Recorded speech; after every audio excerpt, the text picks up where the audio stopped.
She sits down with her at her level, eye level, and talks to her. And just asks Mom what's important to her. And just seems very patient, very loving. And it brings the best out in Mom, it really does. And now in the facility, she has interaction with other people. Seems to be happier. And she's enjoying herself for what she has to deal with.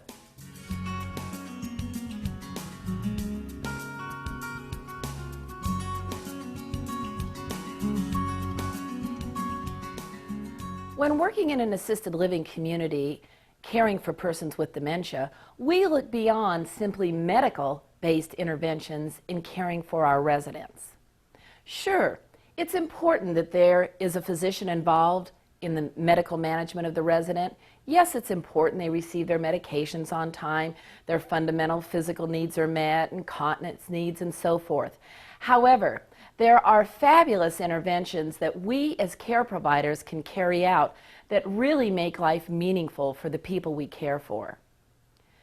It is actually therapeutic when we are communicating effectively with our residents. It's actually therapeutic when we have a social-based model for activities where residents can enjoy an outstanding quality of life, where they're involved in a variety of different activities throughout the day that help them maintain a good sense of self-esteem and a sense of normalcy. During today's video, we are going to discuss some important techniques that you can use today in your residential community.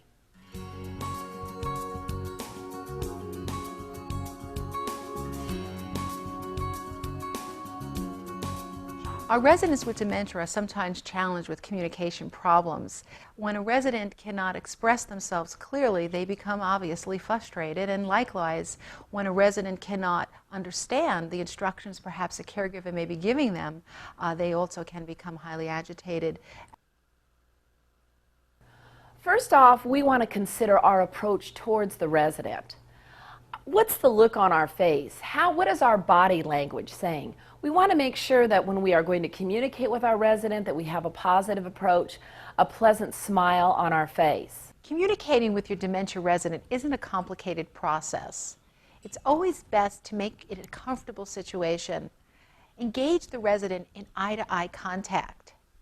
Use your soft, clear voice in any instructions or words you're using to communicate. Keep your sentence structure simple. It's not necessary to use big, large, or flowery words. Residents do better with simple instructions. Face the resident so they can see that you're communicating with them. Don't start talking to them clear across the room. You can smile and nod, but wait to begin actual verbal communication until you're within close enough range that the resident can see you and understand the words you're saying to them. Well, it's kind of interesting because when we think of communication, we think it's a complicated process. But for our residents with dementia, we like to keep things very simple. We like to first allow them the time to be able to process what we're trying to say. So direct eye contact is the first point. Remember, don't speak too rapidly. Rapid speech is sometimes hard for our residents to process effectively. So slow your rate of speech down if you tend to be a fast talker. Now, we don't want to speak in an abnormally slow tone, but pace it so that your resident is able to understand what you're saying. Well, if I talk too fast to her, it's like she can't comprehend. It takes her longer to process stuff. So if they slow down for her and give her a chance to talk, it's much easier on her. And she will communicate. But if you push and go too fast, she just kind of shuts down. Wait for the resident to respond to you. Once you have spoken to the resident, pause for a moment. Some residents that have something known as expressive aphasia may need extra time in formulating the words they're going to say.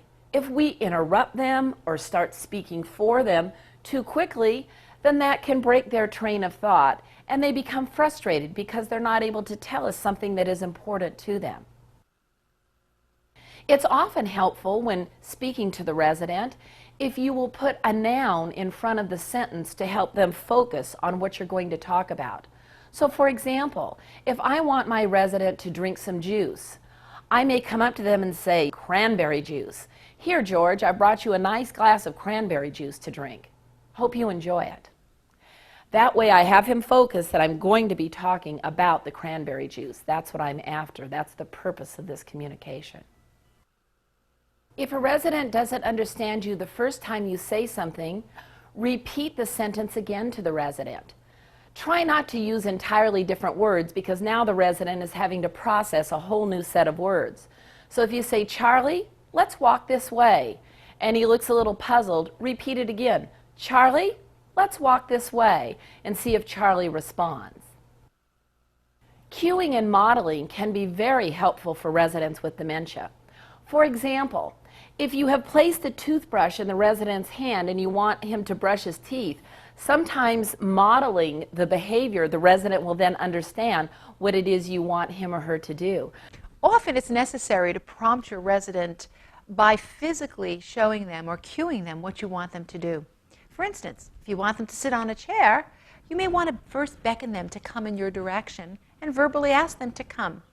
You may want to place your hand behind the chair and pat the seat so you have cued them and prompted them to sit down. All of us have our own patterns and ways of speaking. So do our residents. It's very helpful if you can ask family members or other people involved with your resident to explain some favorite speech patterns that that resident has used, especially when a resident does not communicate well. For example, knowing what phrase the resident uses for going to bed. Some residents will respond if you say, Henry, it's time to retire, or Henry, let's go to bed. However, some residents respond better when you use the phrase they're most accustomed to. So maybe for Henry, he always used the phrase, hit the hay. So you'll say, Henry, let's hit the hay, it's time to go to bed. And then again, Henry will connect with that phrase. So ask people involved with your resident about previous speech patterns. When residents are having difficulty communicating with us, it can be very, very frustrating for us, but especially for them. So when a resident is having difficulty saying the words, or you can see they're having trouble pulling their thoughts together, a pleasant, reassuring nod or a little touch on the arm can send the message, it's okay, take your time. Don't worry, I'm here. I'm not going to rush you. It is important that our residents feel comfortable and that they're willing to attempt communication with us. Because frankly, if when they try to communicate with us, we're impatient, we're cutting them off, we're completing sentences for them when they are still able to complete those sentences, they're going to give up communicating with us. So make friendly eye contact with your resident and be patient. She prefers talking to people that are more down to earth and come down to her level, not try to talk way above her. And that way they don't intimidate her. She can take her time and be herself, and that's really good for her. When you're going to communicate with your resident, it's always best to be at eye level. So never stand over a resident looking down to speak to them for any length of time. Squat down, seat yourself on a chair next to the resident so that you're at eye level and the resident feels more comfortable communicating with us. It's never very pleasant when you're always having to look up at someone when you're communicating with them. She sits down with her at her level, eye level, and talks to her. And just asks Mom what's important to her. And just seems very patient, very loving. And it brings the best out in Mom. It really does. Be cautious about the way we address our residents with the words of honey and sweetie. Baby talk or patronization is not appropriate. Yeah, we had one that was a real problem, that she would talk to Mom in baby tones and just treat her like she was an adult. Mom really resented that, you could tell. Mom still wanted to have her own identity and be her, not some little kid that's being told what to do or kind of pushed around or led. Mom still wanted to feel independent, even though she really couldn't be independent. But you could tell that she wanted to be represented as an adult, treated like everybody else.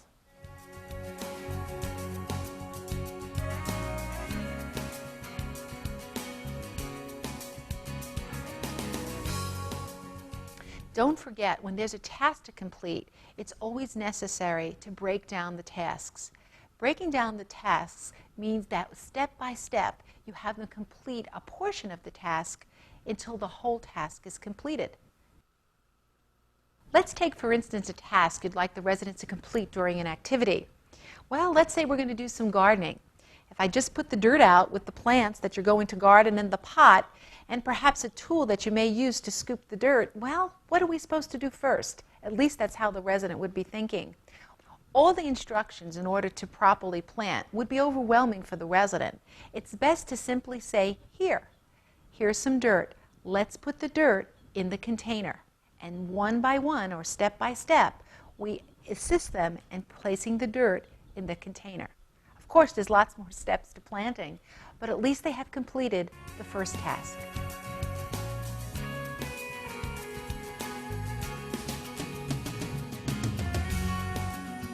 Activities have therapeutic value for our residents. They meet many different needs on different levels. They meet physical needs, emotional needs, sensory stimulation needs, and also provide opportunities for self-worth. Whether a planned activity is physical or emotional or even specific for sensory stimulation, it always provides the residents opportunity for building their self-esteem. Their connection to each other, to other residents, to the staff, and sometimes even families being involved in programming is one way that can develop for the resident an increased feeling of self-worthiness. Remember, every resident is unique with their own unique history and background. Think about yourself for a moment. Have you ever had to do an activity with someone and you just hated every minute of it? Maybe you had to attend a sporting event and frankly you cannot stand football. Maybe you get a headache if they turn on that doggone baseball game one more time on the television. Sports is not your thing. You don't enjoy it. Well, the same thing is true with our residents. There are going to be some residents that like certain activities, other residents that like entirely different activities. So it's important as a care professional that you know what your resident likes to engage in. Now, how are we going to find that out? Well, number one, for many residents, they're going to be able to clearly communicate to you whether or not they like an activity. One way they communicate is they'll sit down and enjoy it, or they'll simply get up and walk away. If you find a resident routinely disengages with an activity, they get this bored look or they get this, oh, I better get up and go do something else mode, then you know that is not an activity that I should plan on routinely for my resident. You'll find out rich history from the resident's family and friends, what they used to enjoy. So a good social history can be very beneficial in planning the day for our residents. A variety of activities is what makes life meaningful. Think about yourself. Do you like doing the exact same type of activity all the time? If you're always doing, for example, a very quiet, isolating type activity like reading, but if all you do is read 7 days a week, somehow that's not such a pleasurable activity anymore.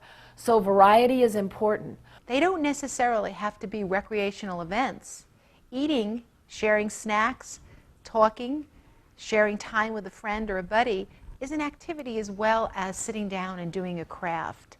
The key to successful activity planning is to incorporate the things that a resident does normally and every day into a planned activity calendar. The resident's day should be something that flows easily for the resident and include programs that the resident is interested in. We can offer a variety of leisure activities that our residents can enjoy and helps them maintain a feeling of a normalized lifestyle. By encouraging leisure activity together, we also help fight two very negative things within our communities. One is isolation, the other is boredom. Small social gatherings. It doesn't mean we have to get every resident within the community gathered around one big area. Even small gatherings can be very beneficial for a resident. Offering some tea to two residents that are seated together is a wonderful opportunity for them to share some interaction time. Involve the residents in baking some muffins, and when the muffins come out, we can all sit together and enjoy a beverage and some warm muffins and butter. That's an exciting activity for many residents. It again allows them to shine. They still remember how to successfully put the batter inside the muffin cups. they can still successfully serve a muffin to their friends sitting nearby. This is a wonderful opportunity for esteem as well as a time for engaging and building friendships within our community. We want to have physical activities for our residents to enjoy. There is a myriad of physical activities that our residents can participate in. They can go for walks. Now remember, walks can be outside as long as they're properly escorted, or even for some residents, simply walking around the dining area and down a hallway is pleasurable for them. Physical activities would be anything that provide opportunities for mobility and movement. A good physical activity is a simple walk. It doesn't necessarily have to be a full-fledged exercise program, although exercise is excellent, and residents usually respond very well to those specific formalized programs. Doing an activity that includes exercise, such as bending down to water a plant, or working on a particular task where it includes stretching, even dressing, is a physical activity that can be beneficial to the resident. This facility that she's in now is wonderful. Mom was always an outdoor type of person, loved to be out in the sunshine and just being busy outside. This facility has a wonderful gazebo with flowers and a barbecue, and they take the residents outside and let them interact like they're having parties, and just, you can just see the patients light up when they go outside. They love it out there, and Mom especially, being a farm girl, loves to be outside, and it makes their day. Physical activity can also include bending and stretching and reaching. You know, getting dressed and taking a shower actually is a physical activity. Some of your residents will enjoy helping others.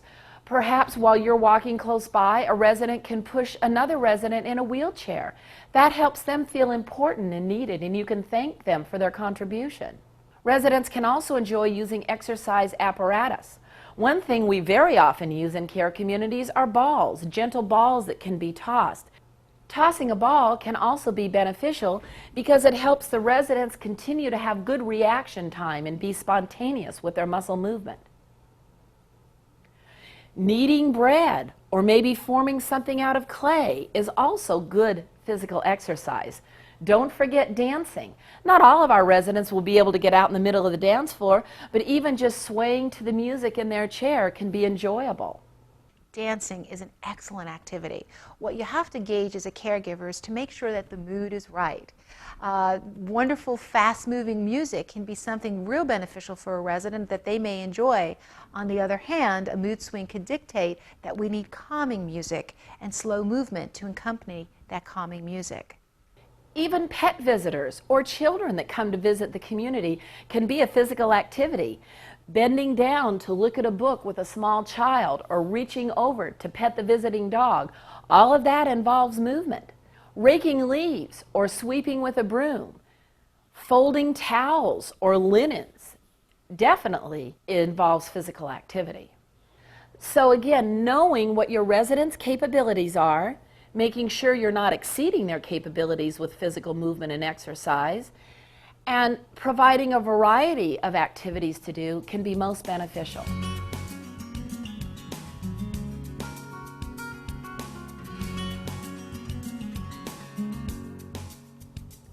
Activities help us reduce and sometimes even eliminate problem behaviors. Think about impromptu activities that you can have ready to use as interventions should challenging behaviors begin. Think activities before medication. No, she wouldn't do them, but she liked to go and watch. Sometimes she would go and participate, but rather than just sitting in her room or by herself, it was just really good for her to be out with the other patients and just to watch, just to know that she was there, she belonged to something, and everybody, she was included. Mom, before she got real ill, liked to be included in everything, so some of that still kind of carried through. Opportunities for visual stimulation, touch, auditory stimulation, taste, and smell. They would give her her favorite things. She had an Afghan she liked. She had even same clothes that she liked, that she felt comfortable in. They basically, her senses were more sensitive to feeling things, touching. If they took the time to hold her hand to calm her down, just a few minutes, it didn't take a whole lot. She just would really settle down to things like that when they just took extra time to make her feel comfortable. Well, some of these things come naturally throughout the resident's day. For instance, residents always are provided opportunities for smell and touch during the dining experience. But there are other ways in programming that we could also increase that opportunities for our residents. Presenting opportunities for our residents to participate in any kind of activity should always be failure-free. In other words, you should also have the knowledge that the resident will succeed at the task at hand. For instance, if it's an exercise program, it may be something very simple by just lifting their leg a few times or outstretching their arm a few times. If you know the resident can successfully achieve that task, that's something you'd want to encourage.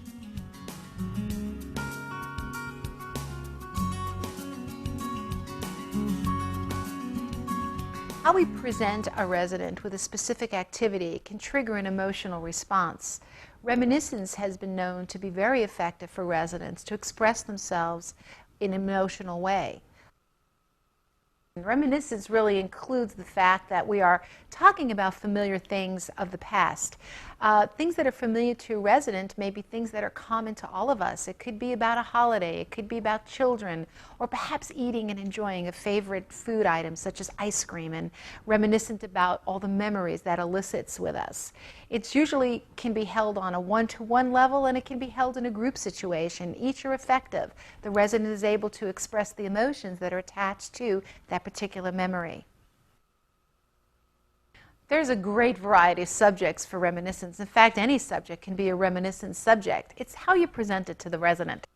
We want to make sure that what's included is personal things that we know about the resident. You may know that the resident came from a particular state at one point in time. You may know that the resident's profession may be perhaps a farmer or perhaps an office worker. Those things are things that can elicit old memories from the resident and, of course, engage them in a meaningful and worthwhile conversation. In addition to that, it helps introduce that resident to other residents and other care staff.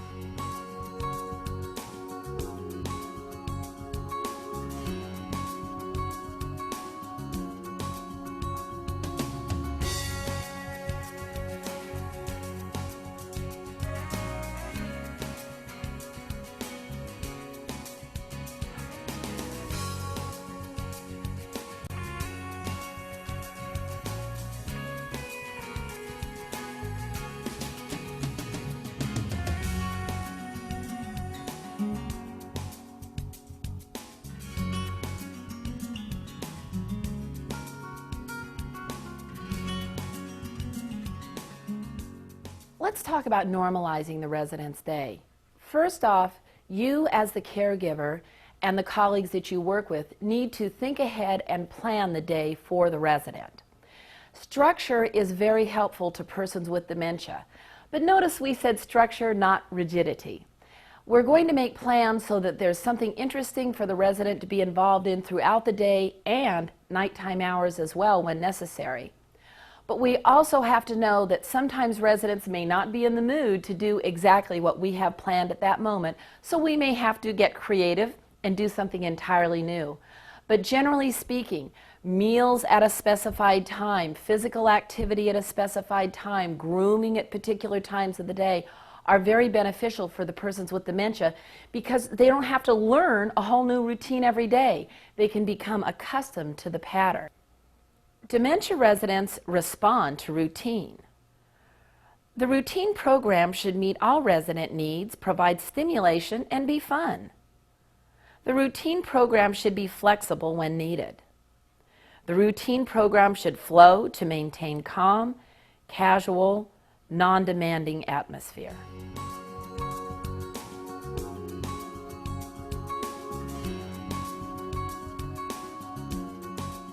Your involvement in positive therapeutic interventions, great activities for your residents to enjoy, not only enhances the quality of care, but most importantly, the quality of life for our residents. Much success to you as you care for your special residents with dementia.